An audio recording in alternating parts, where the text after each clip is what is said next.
بسم اللہ الرحمن الرحیم۔ سامعین کرام، چلتے ہیں اب اگلی قسط کی طرف۔ یہ نیا پیراگراف جس کا عنوان ہے خرگزشت۔ ممکن ہے آپ کے ذہن میں یہ سوال اٹھے کہ جب ہر سواری کے حسن و قبح پر باقاعدہ غور اور آپ سے مشورہ کیا گیا تو گدھے اور گدھا گاڑی کو کیوں چھوڑ دیا؟ ایک وجہ تو وہی ہے جو معاً آپ کے ذہن میں آئی، دوسری یہ کہ جب سے ہم نے گدھے پر چیسٹرٹن کی معرکہ آرا نظم پڑھی، ہم نے اس جانور پر ہنسنا اور اسے حقیر سمجھنا چھوڑ دیا۔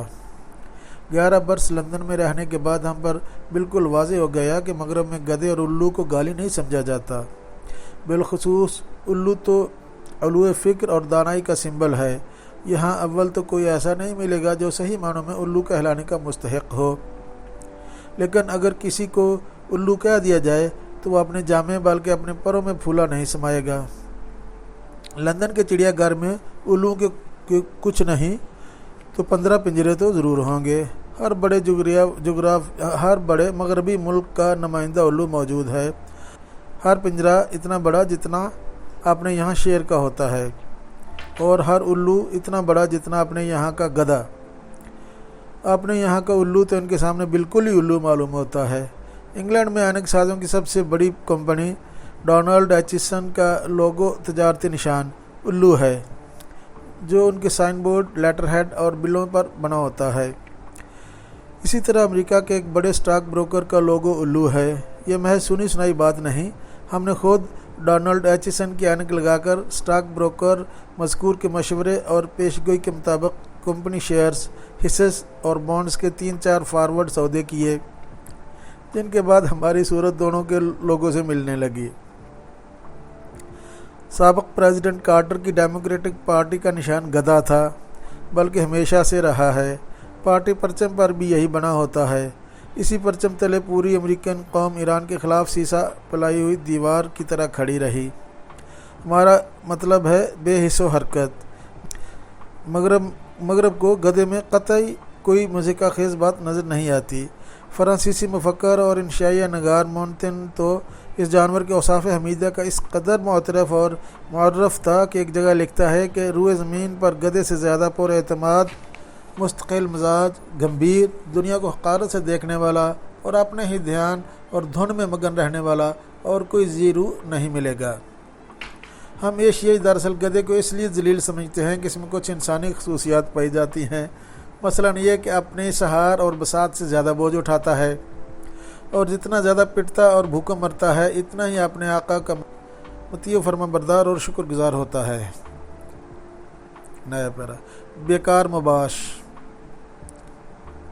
سواریوں کے حسن و قبح پر مدلل بحث سے صرف یہ دکھانا مقصود تھا کہ بشارت نے ظاہر یہ کیا کہ وہ فقط استدلال اور رد و قبول کے عمل سے اس نتیجے پر پہنچے ہیں کہ کار خریدنا کاروباری ضرورت سے زیادہ ایک منطقی تقاضا ہے، اور خدا نخواستہ نہ خریدی تو کاروبار تو ٹھپ ہوگا سو ہوگا، منطق کا خون ہو جائے گا، اور ارسطو کی روح جنت میں یا جہاں کہیں بھی وہ ہے تڑپ اٹھے گی، جبکہ حقیقت اس کے برعکس تھی۔